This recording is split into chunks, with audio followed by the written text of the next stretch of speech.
Usap-usapan ngayon sa social media ang isang influencer na nagngangalang Ato Class S na pangit. Ngunit hindi ito sa kadahilan ng maraming mga tao ang humahanga sa kanya, kundi ito ay dahil hindi na nga gaano kaganda ang mga opinyon na kanyang pinapalabas. Ang lakas pa ng loob niyang magbigay ng komento tungkol sa kanta ng isang sikat na Pinoy pop member. Paano nangyari yun? Ay, hindi rin namin alam, boss. Hindi rin namin alam. Puta kami. Kung gulat na gulat ka, mas gulat na gulat din kami. Hip-hop song of the year, boss.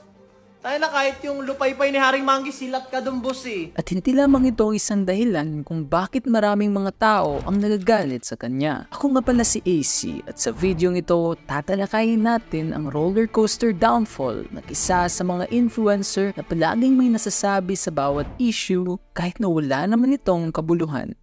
Si Justin Balonzo o mas kilala sa pangalan na Ato Class S na pangit ay isang Facebook influencer na mayroong mahigit 200,000 followers at isang deleted o kaya naman deactivated page na mayroong 1.9 million followers. Sumikat siya dati dahil sa pagdala niya ng advokasya na Pangit Lives Matter at sa paggawa niya ng mga content na marami sa kanyang mga audience ang nakaka-relate. Pero sa nakalipas na mga taon ay parang napapansin ng ilang mga tao na hindi na gaano kaganda ang mga opinion na kanyang pinapalabas, kaya na lamang ng opinyon niya tungkol sa pagpapahinga. Noong March 8, 2023, Kenty Bestboy uploaded a video sa kanyang TikTok page titled How to Rest Properly. Isang TikToker na mayroong mahigit 2 million followers na kung saan ine-explain niya kung paano nga ba mag-rest ng maayos. Pero wala naman akong ginawa today, pero parang pagod pa rin ako. Na nag-rest ka. Pero during the rest, ginigil trip mo sarili mo for wasting your time because you're not doing anything. Iniisip mo na you could have used the time to be productive instead of resting. O saan yung rest dun? Physically, you're not doing anything, yes, but mental energy, it's running. Kaya next time, if mag-rest ka, fully commit to it. Watch a movie, do video games, and stop thinking about your tasks kasi it's gonna stress you out. And that's the reason why pagod ka, kasi stressed ka, kasi you're always thinking about the things you should be doing. Saan yung rest doon? Kung saan naman valid ang mga points na kanyang sinabi sa video na ito. At maraming mga tao din naman ang nag-a-agree dito, with comments reading, kaya pala pagod pa rin ako even though I slept 2 times a day. Ganun pala pag stress. Thanks, Kenty. Ganyan na ganyan ako. Like, I'm physically and mentally exhausted pero still pinupush ko sarili ko sa limits. Ngunit habang nagpapasalamat ang kanyang mga audience sa advice ni Kenty and praising him, napagpasya ni Ato na gawin ang kabaliktaran. At ginawa niya ito ng videos stating na sa mga ganong video and post, ako talaga banas na banas the most. Busit ako sa mga ganitong post tsaka sa mga ganitong video. Mga videos and post na nagtotolerate sa tao na okay lang maging malambot. Videos and posts na nagsasabi na okay lang maging malambot kang hayop. Na kesyo, okay lang daw malungkot, mapagod, ma-stress, manghina, ma-depress, and that's normal daw. Hinihimok kang maging hinihimok kang maging walang pakinabang na nilalang. Ayon pa sa kanya, ayaw daw niya sa ganitong klaseng mga videos. Mga videos na nagpo-promote na okay lang maging malambot at hinihimok ka daw maging mahinang nilalang. Kaya maraming mga tao ang nagtatanong kung saan nga ba niya nakuha ang mindset na pagiging malambot daw ang pagpapahinga. Normal naman talagang mapagod, malungkot at ma-stress. Lahat naman tayo ay tao lang. Walang perpekto dito sa mundo. Lahat tayo deserve magpahinga. Gusto ata ni Ato pag nakahiga na sa kabaong biglang gumising. At dahil din sa video na ginawa ni Ato, laking gulat ng mga audience ni Paulul nang bigla na lamang itong nasali sa kanyang reaction video. Na kung saan ayon pa kay Paulul, ang bilis ng talo na to, ha? Pinagsasabi mo, mahigpit ba yung sombrero mo? Tanggalin mo na nga yan. Lagay mo nga sa akin. Sinasabi lang niya magpahinga ka, di ba sinabing magpakahina kang tao o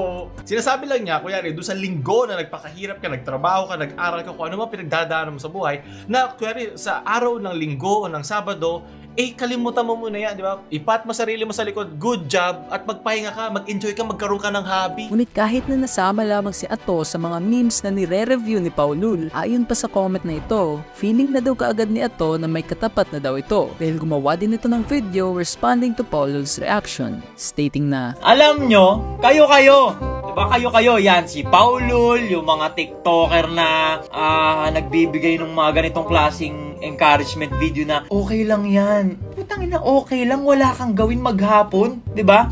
Na nasasabi nyo lang yan, 'di ba? Kasi wala naman kayo sa sitwasyon. Ha? Ang kukomportable ng buhay nyo. Malamang sa malamang, hindi kayo dumating dun sa point ng buhay nyo, di ba? Na kahit may trangkaso ka na, may lagnat ka na, wala kang ibang choice kung hindi ituloy yung ginagawa mo para may kainin kang pananghalian mamaya. Kaya nagresulta ng paggawa ni Paulul ng panibagong video kung saan sinagot niya ang mga pinagsasabi ni Ato and stated na, "Oo na, ito na, papansinin na kita. Sige na. Dadaanan lang naman kita eh. Pang 20 ka dun sa content eh. Pero sige, bigyan natin ng masarap na ulam yan." Okay, so pinoproject pala niya yung pinagdaanan niya sa atin. Okay, nagigets ko na bakit talaga very yasi pressed man si Ato dito. Paano mo nasabi na hindi ko yun pinagdaanan? Ano yung iba, ikaw na nga nagsabi, iba-iba ang pinagdadaanan natin, di ba? So para sabihin mo na hindi ko yung pinagdaanan dahil sa binasi ko na magpahinga ka, napakalaki nung tinalon mo doon. Siguro nga, isa na tong epekto na ino-overwork mo yung sarili mo. Base din sa mga sagot ni Ato sa video na iyon, makikita natin na puno lamang ito ng mga fallacies, gaya ng ad hominems, strawman, false dichotomy, at appeal to authority. At sa loob ng 37-minute na video ni Paulul, 30 minutes dito ay ang pagsagot lamang sa mga argumento na ginawa ni Ato. At sa loob din ng 30 minutes na ito, makikita natin na ang bawat sagot ni Paulul ay tumpak sa bawat argument ni Ato. Kaya nagresulta ng pagpanig ng mga taong nanonood kay Paulul, with comments reading, "As a working student, thank you Tito Pao sa pag-validate sa pagpapahinga every once in a while. This is what I like about Paulul. He never tried to attack your physical appearance. He's into arguments with valid research and examples with strong points." Ngunit sa lahat ng mga comments na ito, mayroon akong isang comment na napansin na nagsasummarize ng mga sagot ni Ato patungo kay Paulul. At ayon pa sa kanya, takot si Ato sa multo niya. Tunog matalino lang siya sa pagpunto ng mga obvious na nakikita niya. Judgmental si Ato at ayaw niya ng mga judgmental na tao, lalo na mga babae. Mataas tingin ni Ato sa sarili niya. Akala niya mas magaling siya sa iba kasi tingin niya mahirap pinagdadaanan niya sa buhay niya. All in all, ang realidad ng buhay para kay Ato ay dapat pinagdadaanan mo yung hirap na pinagdadaanan niya. Toxic si Ato, sobrang toxic si Ato. At ang inakala ng maraming mga tao na dito na magsisimula ang kanyang tuluyang pagbagsak, bigla na lamang silang nagulat nang in-upload niyang isang video noong September 12, 2023 titled "Lalagyan ng Sabon, Ginawang Lunchbox". Dahil sa video ito, makikita natin na pag-criticize niya sa mga maling opinyon ni Tito Mars and stated na, "I don't care kung hinugasan nyo man yan, in-sterilize nyo man yan, kinlens nyo man yan, or even pinakuluan nyo man yan ng tubig.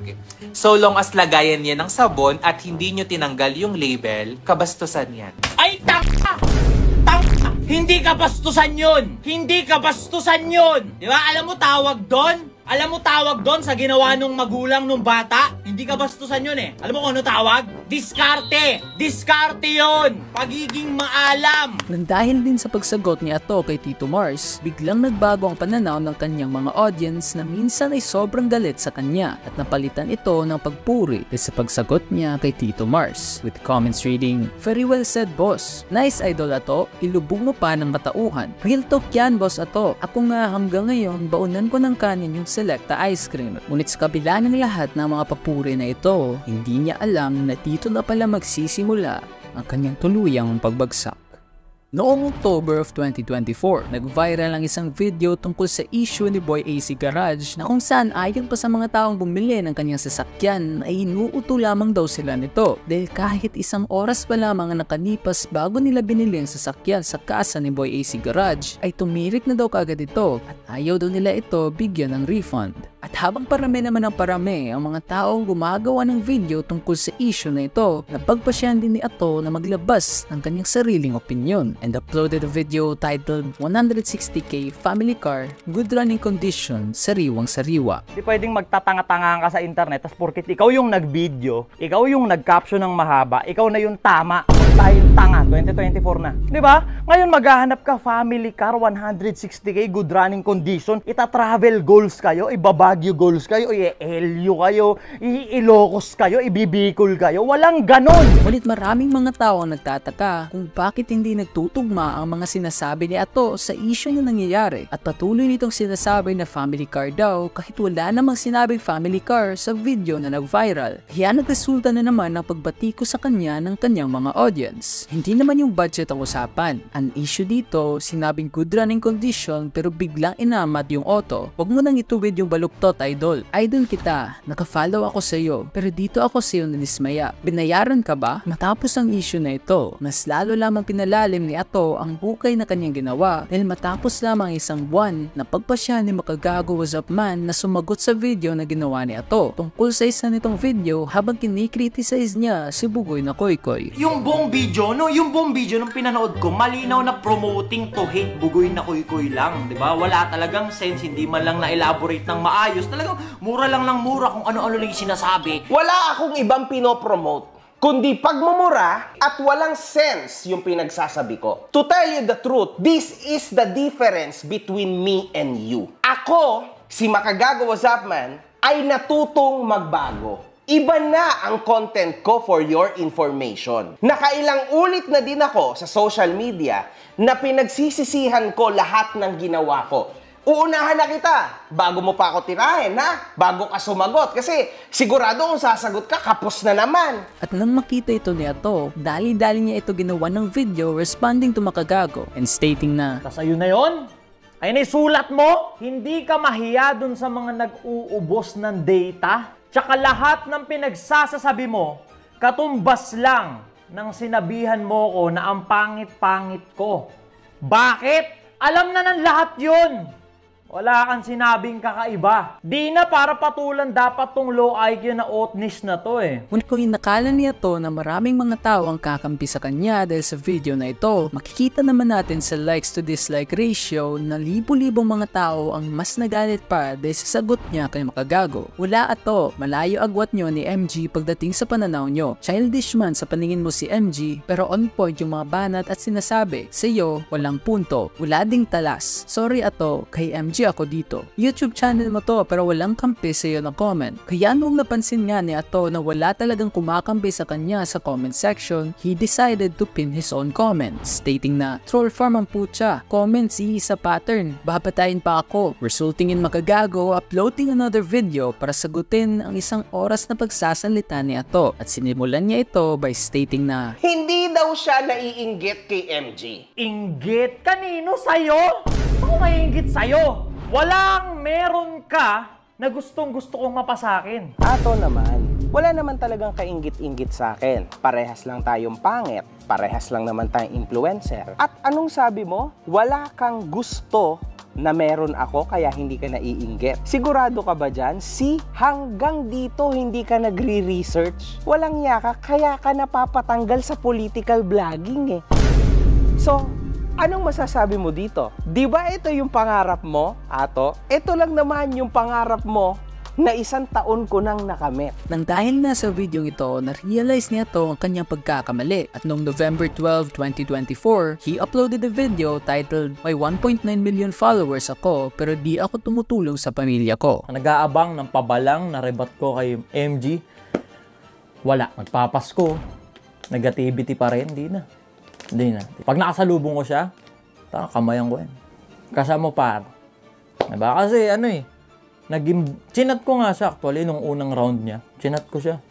Di niya naman sinin. Nag-thank you ako. Kasi as of now, ang nadagdag na sa subscriber ko, 1.6 na eh. Tinanggap din naman ni Makagago ang apology at pagrepent ni Ato, with him leaving a comment sa ilalim ng video ni Ato, stating na, ayan ang sinasabi ko sa iyo Ato, very good, yan lang gusto kong mangyari. Sana tumatak ako sa iyo bilang kuya, hindi bilang kaaway. Ingat ka parate. God bless. Nagiging maayos na ang lahat. Wala nang kaaway si Ato at nagiging maayos na ang mga content na kanyang pinapalabas. Ngunit parang hindi niya talaga kayang kontrolin ang toxicity na tumatago sa kanyang katawan dahil ilang linggo lamang nakalipas noong January of 2025 habang nagaganap ang 10th Wish Music Awards. Laking gulat ng maraming mga tao nang biglang tinawag ang pangalan ni Josh Cullen, isang miyembro ng SB19 dahil nanalo ito ng Hip Hop Song of the Year. At habang nagdiriwang ang kanyang mga fans dahil sa pagkapanalo nito ng Hip Hop Song of the Year Award, napagpasya ni Ato na gumawa ng video at pagtuwanan ito dahil ayon pa sa kanya, paano nangyari yun? Ay, hindi rin namin alam, boss. Hindi rin namin alam. Puta kami. Kung gulat na gulat ka, mas gulat na gulat din kami. Hip Hop Song of the Year, boss. Tayo na kahit yung lupay-pay ni Haring Manggi, silat ka dun, boss eh. Hindi rin namin alam, boss. Huwag mo sa amin itanong. Pero pag usapang P-pop, K-pop, di ba? Sa atin, sa Pinas, P-pop, Pinoy pop. Saludo, SB19. Pero hip-hop song of the year, putang ina, boss. Kung gulat na gulat ka, mas gulat na gulat kami, boss. Kaya nagresulta na pagbati ko sa kanya ng mga fans ni Josh Cullen. Aanhin mo yung 1.9 million sub, pero di naman dedicated sa iyo. Pero yung followers ni Josh na 400k lang, pero solid lahat, dedicated at mahal si Josh. Plus, idagdag mo pa ang fans ng SB19 na hindi si Josh ang bias. Syempre, one for all for one yan. Hindi namin siya titigilan. Maniwala ka, Ato. Sobra mo kaming ginalit. Nakablock na sa akin yan si Ato, dati pa.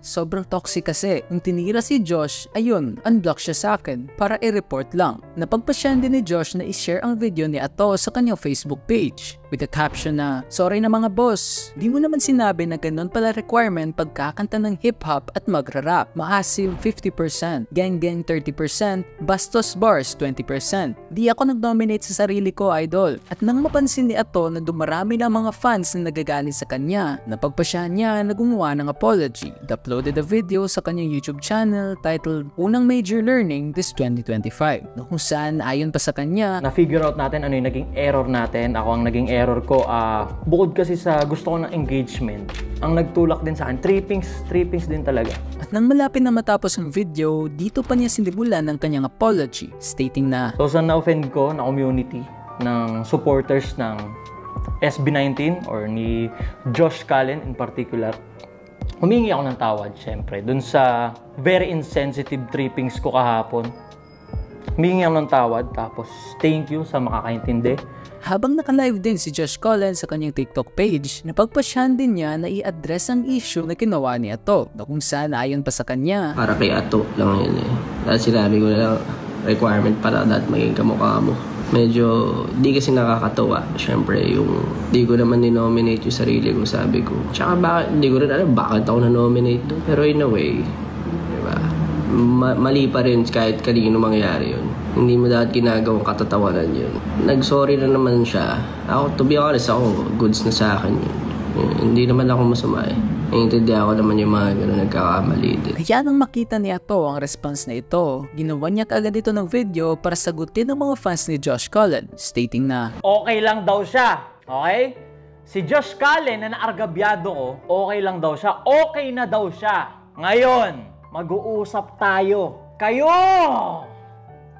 mga weirdo kayo." Ngunit makikita naman natin base sa likes to dislike ratio ng video na ito na marami pa ring mga tao ang patuloy na nagagalit sa kanya. Hindi lamang dahil sa issue na ito, kundi dahil sa sobrang toxic ng kanyang mga ginagawa. At habang ine-edit ko ang video na ito, bago lang na-reactivate ang kanyang Facebook page na mayroong 1.9 million followers. At sa YouTube naman, kahit na mayroon itong 50,000 subscribers, kita naman natin na hindi na gaano karami ang mga tao na nanonood sa kanyang mga content.